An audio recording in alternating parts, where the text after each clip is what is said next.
मेरे शेर शेरनियों, आज हम लोग भूगोल में ही समझेंगे। यानी कि हम लोगों ने क्या पढ़ा था, संसाधन का वर्गीकरण। संसाधन का वर्गीकरण हम लोग 4 आधार पर पढ़े थे। हम लोगों ने सबसे पहले उत्पत्ति के आधार पर संसाधन को पढ़ा, इसके बाद उपयोगिता के आधार पर पढ़ा, और इसके बाद आज जो इस वीडियो में हम लोग चर्चा करेंगे 2 आधार पर, यानी कि स्वामित्व के आधार पर, और इसके बाद हम लोग चर्चा करेंगे विकास के आधार पर। स्वामित्व मतलब होता है मालिक, यानी कि किसी भी संसाधन पर मालिक कौन कौन होगा, मालिक कौन कौन होगा। तो सबसे पहला आता है व्यक्तिगत संसाधन। नाम से स्पष्ट कीजिए, व्यक्तिगत मतलब एक व्यक्ति। ऐसे संसाधन जिस पर कोई एक व्यक्ति का अधिकार हो उसे व्यक्तिगत संसाधन कहते हैं। देखिए, व्यक्तिगत संसाधन सामुदायिक हो सकता है, लेकिन सामुदायिक संसाधन व्यक्तिगत नहीं हो सकता। कैसे? ये कलम हमारा हो सकता है, व्यक्तिगत है, लेकिन अगर यही कलम हम बोल दें कि पूरा समाज के लोग लिख सके तो ये हो जाएगा सामुदायिक। आई मेरी बात समझ में? तो सामुदायिक और व्यक्तिगत में कंफ्यूज नहीं होना है। तो ऐसे संसाधन जो किसी खास व्यक्ति के अधिकार में होता है, मतलब कोई एक व्यक्ति के अधिकार में होता है, उसे हम लोग व्यक्तिगत संसाधन कहते हैं। जैसे भूखंड, जमीन, मर्दे, घर, बाग बगीचा, तालाब और कुआं, ये सब क्या है? व्यक्तिगत संसाधन। और सामुदायिक, नाम सुनने से ही स्पष्ट कि सामुदायिक मतलब पूरे समुदाय का रहे।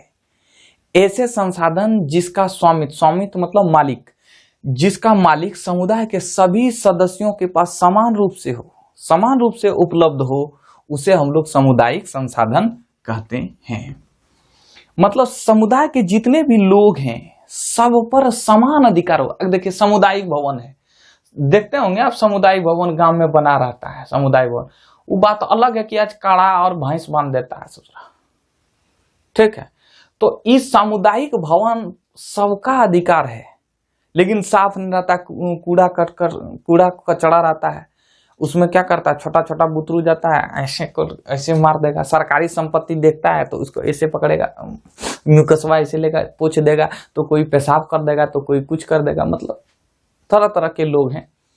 तो सामुदायिक संसाधन ऐसे संसाधन जो समुदाय के सभी लोगों को समान रूप से अधिकार हो, उसे हम लोग सामुदायिक संसाधन कहते हैं। जैसे शमशान घाट पर समान अधिकार होगा, ऐसा थोड़ी कि वो मरेगा जलाने नहीं दिया जाएगा, समझ रहे? तो सभी वर्गों का, समाज के सभी वर्गों का समान अधिकार हो, उसे हम लोग सामुदायिक संसाधन। जैसे चारण भूमि मतलब पशु चराने वाला भूमि, चारण मतलब पशु चराने वाला भूमि, शमशान घाट, मंदिर, सामुदायिक भवन वही सामुदायिक भवन, खेल मैदान इत्यादि और कई सारे चीज, ठीक है। तो ये था सामुदायिक संसाधन। अब राष्ट्रीय संसाधन देखिए, राष्ट्रीय संसाधन मतलब नाम से ही स्पष्ट, ऐसे संसाधन जिस पर पूरे राष्ट्र या देश का अधिकार हो, उसे हम लोग क्या बोलेंगे? राष्ट्रीय संसाधन। यानी कि कानूनी तौर पर देश या राष्ट्र के अंतर्गत सभी उपलब्ध संसाधन राष्ट्रीय है।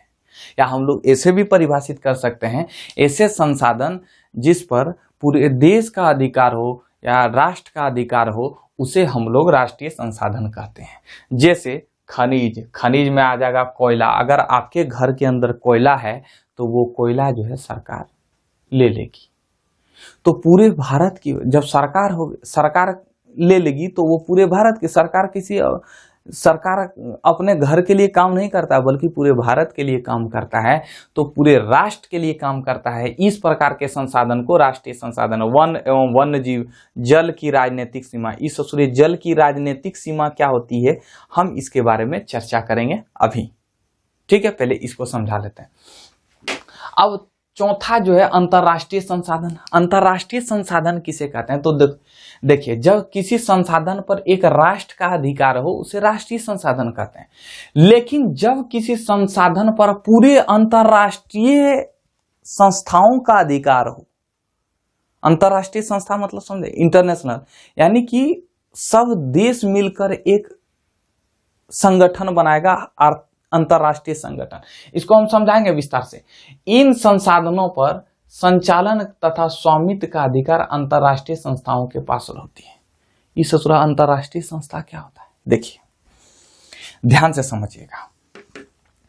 ये पृथ्वी है, यहाँ भारत है, मान लीजिए यहाँ भारत, रफ में हम बता रहे हैं, ठीक है। यहाँ मान लीजिए भारत है, यहाँ ऑस्ट्रेलिया है। अब ऑस्ट्रेलिया जो है, ध्यान से समझिएगा थोड़ा। अब ऑस्ट्रेलिया क्या किया, ये चूंकि समुद्र से बहुत फायदा होता है, समुद्र के अंदर बहुत खनिज भी होते हैं, पेट्रोल भी मिलते हैं, मछलियां भी, बहुत समुद्र से हमें फायदा होता है।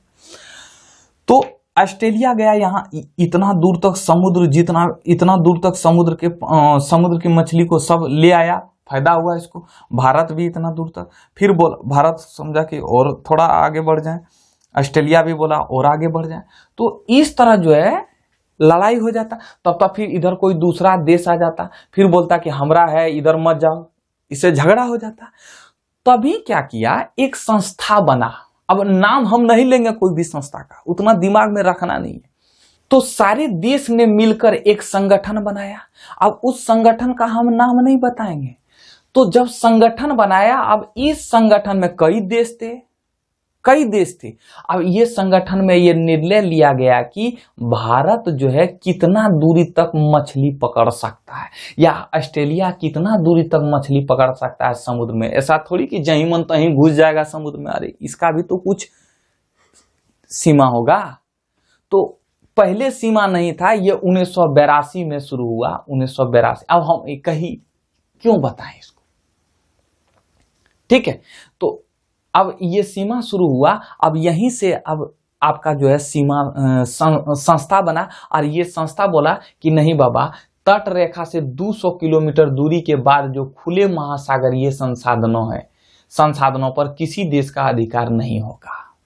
अगर मान लीजिए ये भारत है, और भारत के तट रेखा से 200 किलोमीटर की दूरी पर अगर कोई भी, यहां मान लीजिए पेट्रोल निकलता है, तो इस पेट्रोल पर भारत का अधिकार नहीं होगा, बल्कि एक जो संस्था, जो संगठन नहीं बना था, सब देश मिलकर एक संगठन ने बनाया था, वही संस्था का अधिकार होगा।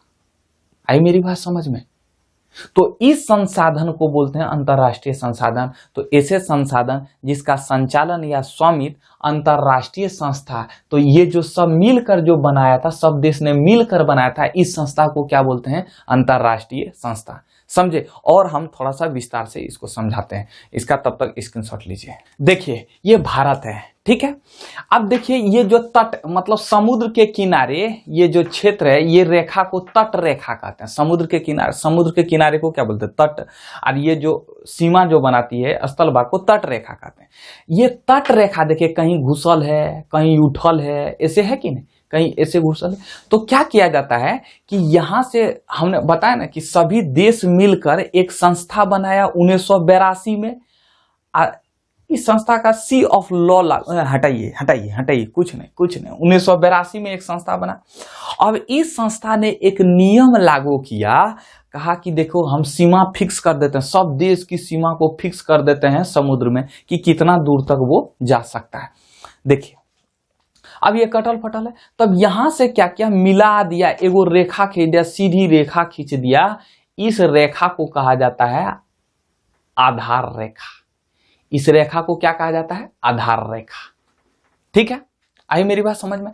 आधार रेखा, आधार रेखा से 12 किलोमीटर दूरी पर, 12 किलोमीटर दूरी पर इसको कहा जाता है समुद्री सीमा। जानते हैं, आधार रेखा से 12 किलोमीटर दूरी पर, आधार रेखा से 12 किलोमीटर दूरी पर, 12 किलोमीटर दूरी पर इसको कहा जाता है समुद्री सीमा। और इस समुद्री सीमा में एकदम खांचे भारत का अधिकार होता है। खांचे मतलब समझे, भारत पर एकदम पूरी तरह अधिकार होता है, पूरी तरह अधिकार होता है, ठीक है। ये यहां कोई आ नहीं सकता है, कोई नहीं आ सकता है। यहां भारत कुछ भी होगा इस सीमा पर 12 किलोमीटर, आधार रेखा से 12 किलोमीटर दूरी पर पूरे भारत का अधिकार होता है। इसके बाद आधार रेखा से 24 किलोमीटर दूरी पर, 24 किलोमीटर दूरी पर इसको कहा जाता है संलग्न सीमा। संलग्न सीमा, यहां जो है पूरी तरह जो है, यहां भारत का अधिकार, यहां भी भारत का अधिकार होता है। अगर यहां मान लीजिए कोई जहाज आता है, तो जहाज यहां आकर टैक्स देगा आने के लिए, ठीक है। और इस क्षेत्र में तो बिल्कुल आ ही नहीं सकता, अगर परमिशन लेगा तब आ सकता है। और इस संलग्न सीमा पर, संलग्न सीमा में जो है वो टैक्स देगा। अगर मान लीजिए किसी देश का या मान लीजिए इधर कोई देश है, मान लीजिए यहाँ मालदीव है, मालदीव का जहाज अगर इधर चल जाता है और इस संलग्न क्षेत्र में घुस जाता है तो इसको टैक्स देना पड़ेगा, समझे ना। और इसके बाद जैसे इसका आइएगा 12, यहां से आधार रेखा से 24 किलोमीटर की दूरी पर संलग्न सीमा है, और यहां से आधार रेखा से 200 किलोमीटर की दूरी पर, 200 किलोमीटर की दूरी पर इस क्षेत्र को कहा जाता है अपवर्जक आर्थिक क्षेत्र। अपवर्जक हम यहां लिख देते हैं, अपवर्जक पहले यहां लिखते हैं। आधार रेखा से 12 किलोमीटर, अब 24 किलोमीटर की दूरी पर क्या है, संलग्न सीमा। संलग्न सीमा, इस पर भारत क्या कर सकता है, टैक्स लगा देगा। ठीक है, क्या तुम जाए टैक्स देकर फिर तुम चले जाओ। ठीक है, इसके बाद 200 किलोमीटर, आधार रेखा से 200 किलोमीटर की दूरी पर EEZ है, एक्सक्लूसिव इकोनॉमिक जोन, जिसे हिंदी में बोला जाता है अपवर्जक आर्थिक क्षेत्र। अपवर्जक आर्थिक क्षेत्र। तो अगर पूछ दे कि बता भैया अपवर्जक आर्थिक क्षेत्र किसे कहते हैं, तो लिखिए तट रेखा से नहीं, आधार रेखा से, सॉरी आधार रेखा से 200 किलोमीटर दूरी की क्षेत्र को अपवर्जक आर्थिक क्षेत्र कहते हैं। आधार रेखा से 200 किलोमीटर की दूरी तक के क्षेत्र को अपवर्जक आर्थिक क्षेत्र कहते हैं। ठीक है, अब देखिए ये अपवर्जक, अब इसके बाद जो है 200 किलोमीटर के बाद भारत की, अब यहां देखिए यहां क्या करेगा, 200 किलोमीटर की दूरी पर भारत का जो है, भारत का अधिकार रहेगा। अगर यहाँ कोई महत्वपूर्ण संसाधन वगैरह निकल जाएगा, मान लीजिए यहाँ पेट्रोल निकल जाएगा, तो भले ये दूसरा देश खोन लेगा पेट्रोल, मान लीजिए दूसरे देश को पेट्रोल मिल गया, लेकिन भारत का अधिकार होगा, ये पेट्रोल ये पेट्रोल पर जो है भारत का अधिकार रहेगा। आई मेरी बात सुन। इसके बाद 200 किलोमीटर के बाद के क्षेत्र को खुली महासागरीय क्षेत्र कहते हैं, ओपन सी, खुली महासागरीय क्षेत्र कहते हैं। इस पर भारत का जरा सा भी अधिकार नहीं है। यहां इस जो है, अगर इस जगह पर 200 किलोमीटर के बाद के क्षेत्र पर अगर समुद्र के अंदर अगर मछली है, तो वो मछली पकड़ने का अधिकार भारत के पास नहीं है, बल्कि मछली पकड़ने का जो अधिकार है वो अंतर्राष्ट्रीय संस्था के पास है, जो सब देश ने मिलकर बनाया था। आई मेरी बात समझ में। तो वही अंतर्राष्ट्रीय संसाधन के बारे में कहें कि वैसे संसाधन जिसका स्वामित्व और संचालन कौन करता है, अंतर्राष्ट्रीय संस्था। अंतर्राष्ट्रीय संस्था मतलब समझा कि जो सब देश ने मिलकर बनाया था जिस संस्था को, उसे हम लोग अंतर्राष्ट्रीय संस्था कहते हैं। आई मेरी बात समझ में। अब अंतर्राष्ट्रीय संस्था यानी कि 200 किलोमीटर की दूरी के बाद जो क्षेत्र आ जाएगा उसे खुली महासागरीय क्षेत्र कहते हैं।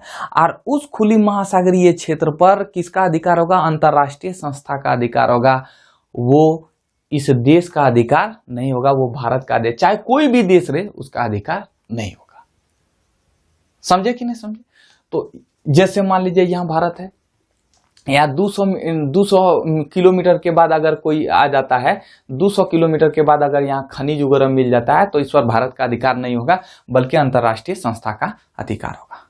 समझे। और पूछ दे कि बताओ अपवर्जक आर्थिक क्षेत्र किसे कहते हैं, तो जवाब देना है कि तट रेखा या आधार रेखा से 200 किलोमीटर की दूरी को हम लोग अपवर्जक आर्थिक क्षेत्र कहते हैं। अब देखिए समुद्री दूरी को मापते हैं नॉटिकल मील में, नॉटिकल मील में।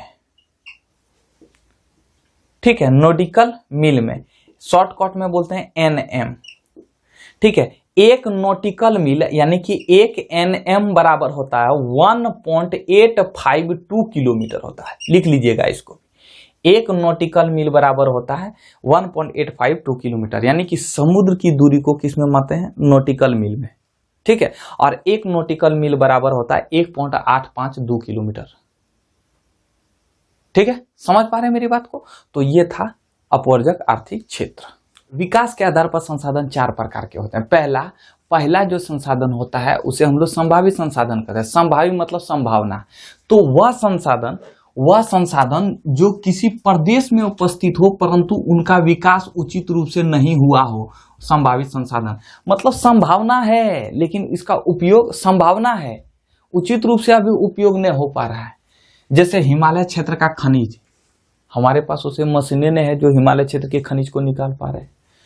राजस्थान व गुजरात क्षेत्र में पवन और सौर ऊर्जा, ठीक है, ये प्रदेश में है। देखिए राजस्थान और गुजरात में पवन हवा जो है बड़ा जोर से चलती है। अगर वहां जो है हम अगर पवन चक्की को लगा दें बढ़िया से तो बिजली पैदा हो जाएगी, लेकिन हम लोग अभी उपयोग नहीं कर पा रहे हैं। तो वही कहता है कि वे संसाधन जो किसी प्रदेश में उपस्थित होते हैं परंतु उनका विकास उचित रूप से नहीं हुआ हो, संभावित संसाधन कहलाते हैं। जैसे हिमालय क्षेत्र का खनिज, राजस्थान व गुजरात क्षेत्र में पवन और सौर ऊर्जा, ये समझे।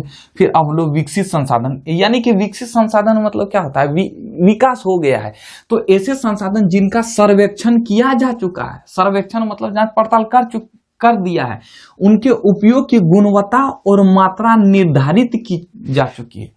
उपयोग की गुणवत्ता मतलब कैसा क्वालिटी है और कितना मात्रा में है ये निर्धारित की जा चुकी है, उसे हम लोग विकसित संसाधन कहते हैं। जैसे कोयला, पेट्रोलियम उपयोग किया जा सक, चूंकि ये विकसित है, चूंकि इनको सर्वेक्षण किया गया है और गुणवत्ता और मात्रा को भी निर्धारित कर दिया है, तो इस प्रकार के संसाधन को विकसित संसाधन, जैसे कोयला, पेट्रोल वगैरह हो गया, तो इसको खुद सर्वेक्षण किया जा चुका है, उपयोग की गुणवत्ता और मात्रा निर्धारित की जा चुकी है। आई मेरी बात समझ। अब भंडार मतलब समझ रहे, किसी भी चीज को जमा रखना भंडार कहलाता है। ऐसे संसाधन जो उपलब्ध हैं परंतु प्रौद्योगिकी के अभाव में, प्रौद्योगिकी क्या होता है, टेक्नोलॉजी, इंग्लिश में इसको टेक्नोलॉजी कहते हैं।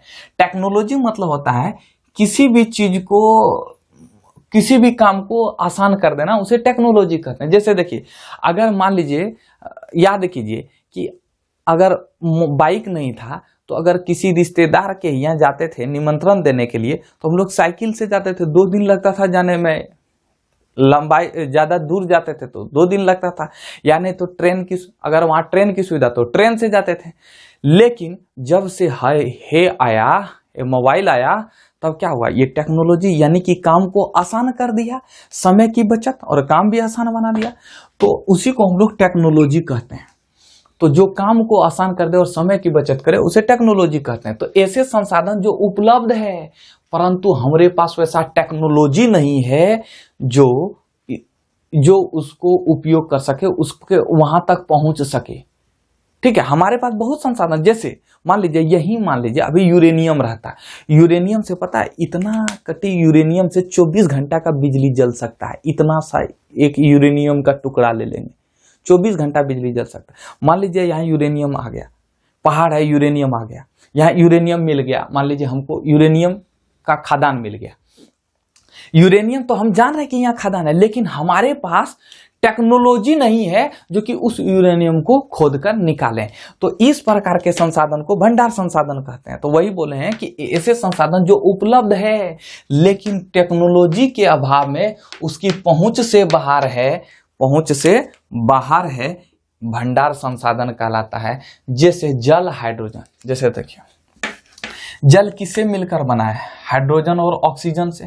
हाइड्रोजन और ऑक्सीजन के यौगिक से मिलकर बना है, यानी कि हाइड्रोजन और ऑक्सीजन का यौगिक है। अगर हम इसी से, अगर जल से ही, क्या हम जल से गाड़ी नहीं चला सकते? आराम से चला सकते हैं, लेकिन जो है हमारे पास वैसा टेक्नोलॉजी है ही नहीं। भविष्य में कभी चला सकते हैं क्या? जल से हम जो है, जल से जो है यानी कि पानी से हम क्या ट्रेन नहीं चला सकते? आराम से चला सकते हैं, लेकिन हमारे पास वैसा टेक्नोलॉजी नहीं है। जो क्यों नहीं चला सकते भैया? क्योंकि भाप से ही तो चलाते थे हम लोग, भाप से ही हम लोग ट्रेन चलाते थे पहले, याद है कि नहीं? तो हम पानी से चला सकते हैं, लेकिन हमारे पास वैसा टेक्नोलॉजी नहीं है। लेकिन भविष्य में कभी इसको उपयोग कर सकते हैं, यानी कि टेक्नोलॉजी का उपयोग कर सकते हैं। तो इस प्रकार के संसाधन को भंडार संसाधन, जैसे याद रखिएगा, जल, हाइड्रोजन और ऑक्सीजन से मिलकर बना है। इसमें ऊर्जा की क्षमता बहुत है, यानी कि बहुत अधिक है, लेकिन उच्च, हमारे पास वैसा टेक्नोलॉजी नहीं है। तकनीक को ही प्रौद्योगिकी कहते हैं, दोनों एक ही वर्ड है, इंग्लिश में टेक्नोलॉजी है। टेक्नोलॉजी के अभाव में उपयोग नहीं कर पा रहे हैं। आई मेरी बात समझ में? ये था भंडार संसाधन। अब हम लोग समझते हैं संचित कोश संसाधन को। ये जो संसाधन संचित को संचित मतलब होता है जमा, और कोष मतलब होता है थैला, मतलब एक बैंक संचित कोष मतलब होता है जहां जमा करने वाला थैला जैसा होता है, जमा करने वाला जगह, उसको कोष बोलते हैं। संचित मतलब जमा करना होता है। तो यह भंडार का ही भाग है, यानी कि यह भंडार संसाधन का ही भाग है जो तकनीकी ज्ञान के द्वारा भविष्य की आवश्यकताओं के अनुसार उपयोग किया जा सकता है। देखिए, ये तो है, इसका उपयोग किया गया, ये भंडार संसाधन, इसका उपयोग किया जा रहा है, लेकिन जिस तरह उपयोग होना चाहिए उस तरह उपयोग नहीं कर पा रहा है। जैसे बांध, नदी है, नदी में अभी जो बांध बना रहा है, अभी जितने भी नदी में आप बांध देखेंगे तो पहाड़ी क्षेत्र में बांध बनाया जाता है, पहाड़ी क्षेत्र में। मैदानी क्षेत्र में बांध नहीं बनाया जा रहा है। क्यों नहीं बनाया जा रहा है? जब गंगा नदी में पानी अथांग है, बहुत ज्यादा पानी है, लेकिन अभी देखिए मैदानी क्षेत्र में गंगा नदी में जो है एक भी बांध नहीं है। बांध है वैसे फराका बेराज वगैरह है, लेकिन इसमें जो है उस तरह का बांध नहीं है। बांध से फायदा होता है, बिजली उत्पादन भी हो जाता है, मछली पालन भी हो जाता है, और कृषि के लिए भी फायदा होता है, सब चीज के लिए होता है। तो इसलिए तो बांध को जो है पंडित जवाहरलाल नेहरू ने भारत का मंदिर कहा था। ठीक है, हम चर्चा करेंगे आगे चल के इसी भूगोल में। तो बांध जो है हम लोग नहीं बना पाते हैं मैदानी क्षेत्र में, क्या टेक्नोलॉजी का अभाव है। तो कहा गया कि यह भंडार का वह भाग है जो तकनीकी ज्ञान के द्वारा भविष्य की आवश्यकताओं के अनुसार उपयोग किया जा सकता है। जैसे नदियों के जल विद्युत पैदा करने में प्रयुक्त किया जा सकता है, लेकिन वर्तमान समय में इसका उपयोग सीमित पैमाने पर ही हो रहा है। जिस तरह उपयोग होने का था वैसा उपयोग नहीं हो रहा है, सीमित पैमाने पर ही उपयोग हो रहा है। तो ये था संचित कोष संसाधन, और ये था भंडार संसाधन, विकसित संसाधन और संभावित संसाधन। इसका स्क्रीनशॉट लीजिए। लोगों ने देखा संसाधनों का वर्गीकरण कितने आधार पर किया था? 4 आधार पर। पहला उत्पत्ति के आधार पर, दूसरा जो है उपयोगिता के आधार पर, तीसरा स्वामित्व के आधार पर, चौथा जो है विकास की स्थिति के आधार पर। फिर से रिकॉल कीजिए, उत्पत्ति के आधार पर संसाधन 2 प्रकार, जैव अजैव। उपयोगिता के आधार पर संसाधन 2 प्रकार, नवीकरणीय और नवीकरणीय। लेकिन ससुर ये दोनों जो है, ये दोनों अभी जो हम बताएं किसके आधार पर? स्वामित्व के आधार पर संसाधन 4 प्रकार के। स्वामित्व के आधार पर संसाधन कितने प्रकार के? 4 प्रकार। पहला व्यक्तिगत संसाधन, सामुदायिक संसाधन, राष्ट्रीय संसाधन, अंतरराष्ट्रीय संसाधन। उसी में हम बताएं EEZ यानी कि अपवर्जक आर्थिक क्षेत्र किसे कहते हैं? तो अपवर्जक आर्थिक क्षेत्र सीमा रेखा से या तट रेखा से 200 किलोमीटर की दूरी तक के क्षेत्र को अपवर्जक आर्थिक क्षेत्र कहते हैं। नॉटिकल मील क्या होता है? समुद्री दूरी को मापने की इकाई को नॉटिकल मील। 1 नॉटिकल मील बराबर 1.852 किलोमीटर होता है। ये हम लोगों ने समझा। इसके बाद विकास की स्थिति के आधार पर संसाधन को 4 भागों में बांटा। पहला संभावी, दूसरा विकसित, तीसरा भंडारित और चौथा था संचित कोष संसाधन। हम लोगों ने संसाधनों का वर्गीकरण कर लिया और हम लोगों ने समझ भी लिया। तो आज बस इतना ही, मिलते हैं नेक्स्ट वीडियो में। तब तक के लिए आप खुश रहिए, मस्त रहिए। जय हिंद।